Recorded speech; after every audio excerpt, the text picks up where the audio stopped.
आज की वीडियो में हम सीखने वाले हैं कि अगर आप एक बिगिनर है, आपको कैसे स्टॉप लॉस लगाना है, कैसे आपको टारगेट लगाना है। अगर आप बिगिनर है तो हमको कैसे कैसे कैश मार्केट में, फ्यूचर मार्केट में और ऑप्शन मार्केट में ट्रेड करना है। ठीक है, ट्रेड करना मतलब डीमेट अकाउंट में बिड लगाना।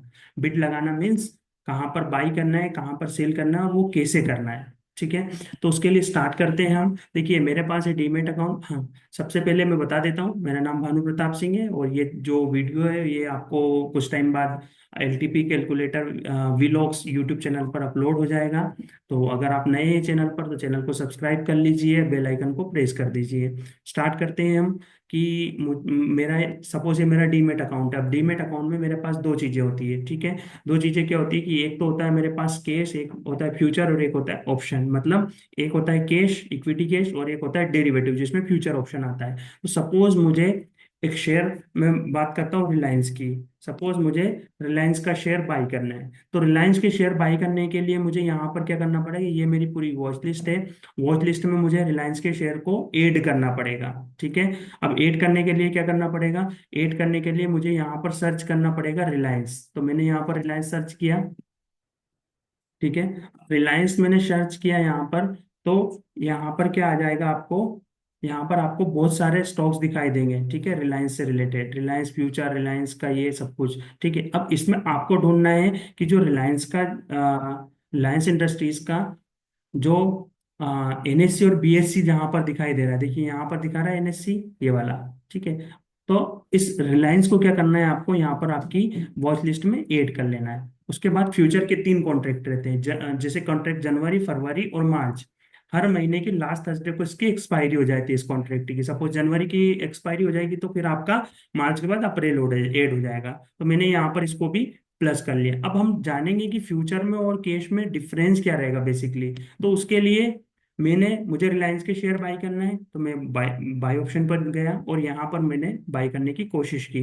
अब यहाँ पर दो टर्म्स आते हैं, एक आता है इंट्राडे और एक आता है लॉन्ग टर्म। इनका मतलब क्या होता है, इंट्राडे मतलब दिन में खरीदा और दिन भर में बेचा। मतलब 9:15 पे आपने एंट्री ली, 9:15 के बाद कभी भी एंट्री ली और 3:30 बजे मतलब 3:15 के पहले आपने उस शेयर्स को बेच दिया, तो उसके लिए होता है इंट्राडे। और एक होता है लॉन्ग टर्म, मतलब आज खरीदा और 10 दिन बाद, 15 दिन बाद, 20 दिन बाद आपने इसको बेचा।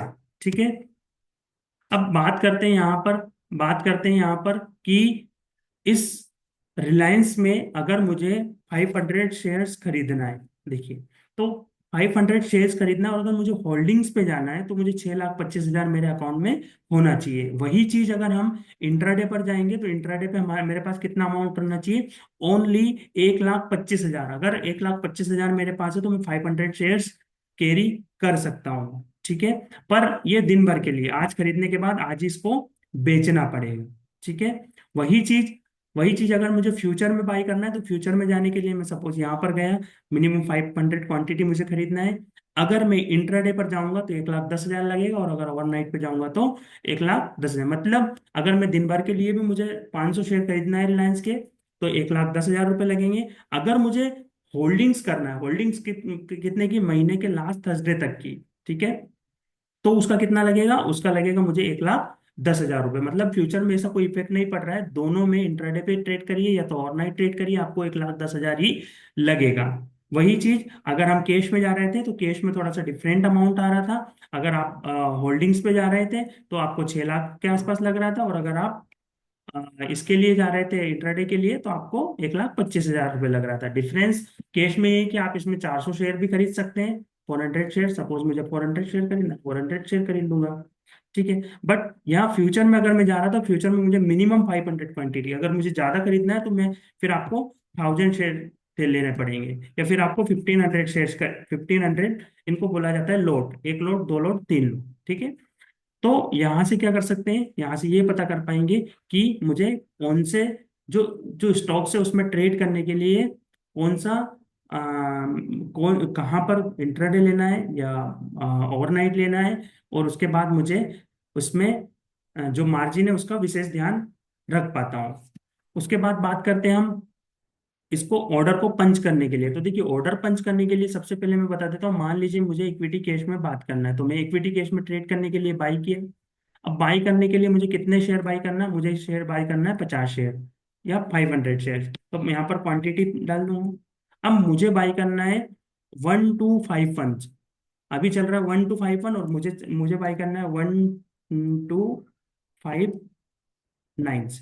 ठीक है, तो मैं क्या यूज करूंगा, मैं हमेशा इसमें एसएल ऑर्डर यूज करूंगा, और यहाँ पर भी वैल्यू डालूंगा 1259, और इसको मैं बाई कर दूंगा। जब मैं बाई करने जाऊंगा तो यहाँ पर क्या हो जाएगा, मेरा ऑर्डर 1259, जब अभी चल रहा है 51, 1259 आएगा तभी मेरा ऑर्डर बाय होगा, अदरवाइज मेरा ऑर्डर बाय नहीं होगा। ठीक है, एक बात होगी। दूसरी, अब मुझे इसका टारगेट लगाना है। टारगेट लगाना है मतलब मुझे मेरे हाई प्राइस पर इसको बेचना है। तो सपोज मुझे बेचना है इसको 1270 पर। ठीक है, 1270 पर इसको बेचना है, तो 1270 के लिए मुझे क्या करना पड़ेगा, इसी पर जाना पड़ेगा और सेल की पोजीशन लगा के यहाँ पर मुझे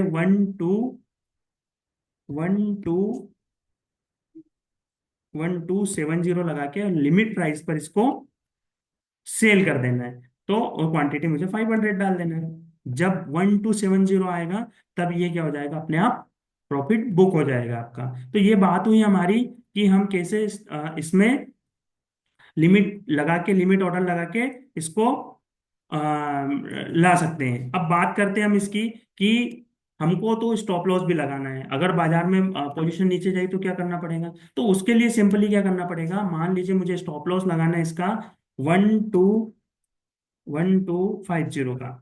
ठीक है, तो 50, और यहाँ पर एसएल पर क्लिक करके 1250 यहाँ पर भी आप पुट कर दीजिए, या 1251 कर दीजिए। ठीक है, तो इससे क्या रहेगा, या 50 कर दीजिए, जैसा आपको सही लगे, और यहाँ पर इसको सेल कर दीजिए। तो जब भी आपका प्राइस इन दोनों के बीच में आएगा तभी जाके आपका बाय होगा, अदरवाइज आपका सेल, आपका जो स्टॉप लॉस है वो यहां से लगेगा नहीं। तो मैंने आपको आज के वीडियो में सिखाया स्टॉप लॉस कैसे लगाते हैं, टारगेट कैसे लगाते हैं, और अपनी डिजायर प्राइस पर बाय कैसे करते हैं। ठीक है, ये बात हो गई हमारी केस की, ये बात हो गई हमारी फ्यूचर की। बात करते हैं हम ऑप्शन की।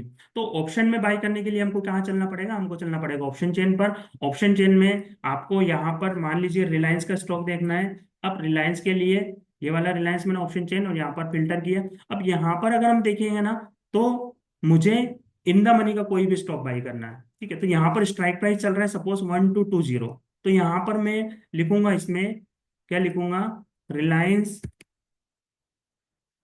ठीक है, 1220 दिख रहा है आपको, 1220 कॉल दिख रहा है आपको, 1220 कॉल। अब इसको मैंने ऐड किया मेरी वॉच लिस्ट में, और यहाँ पर मैंने 1220 पे बाई किया।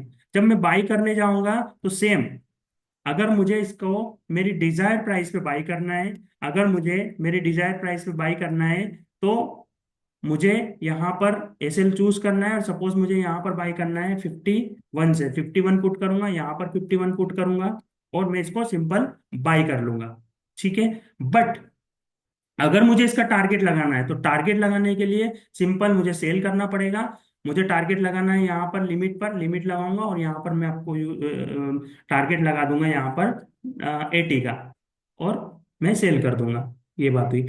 और अगर मुझे इसका स्टॉप लॉस लगाना है, अगर मुझे इसका स्टॉप लॉस लगाना है, तो स्टॉप लॉस के लिए सिंपल मैं एसएल पर क्लिक करूंगा, और यहाँ पर मुझे स्टॉप लॉस लगाना है सपोज 30 का। मैंने 30 पर ये लगा दिया, यहाँ पर 30 कर दिया, और मैंने इसको सेल कर दिया। जब 30 प्राइस आएगा तो मेरा क्या हो जाएगा, ये जो स्टॉप लॉस है वो बुक हो जाएगा। ठीक है, तो हमेशा जब भी आपको ट्रेडिंग करना हो, हमेशा ध्यान रखिएगा, एक होता है प्राइस, एक होता है लिमिट, एक होता है अपना एसएल।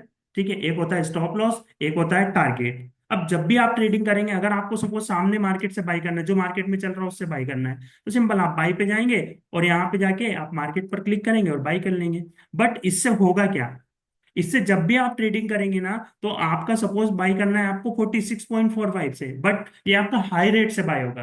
तो हमेशा जब भी ट्रेडिंग करना हो, ये लिमिट प्राइस और एसएल प्राइस का हमेशा ध्यान रखें। जब भी ट्रेडिंग करनी होगी, लिमिट प्राइस पर ट्रेड करेंगे, या तो स्टॉप लॉस प्राइस पर ट्रेड करेंगे। जो आप यहाँ पर वैल्यू पुट करेंगे वो आएगा, तब आपका बाय होगा। तो वीडियो अच्छा लगा हो तो आप लाइक कर दीजिए, बेल आइकन प्रेस कर दीजिए, ताकि फ्यूचर में ऐसी ही वीडियो आपको कंटिन्यूअसली मिलती रहे। नेक्स्ट हमारा रहेगा बेसिक्स, बेसिक के लिए कुछ क्लासेस रहेगी। धीरे धीरे धीरे हम बेसिक से एडवांस तक जाएंगे। तो इसके लिए आप चैनल पर बने रहिए।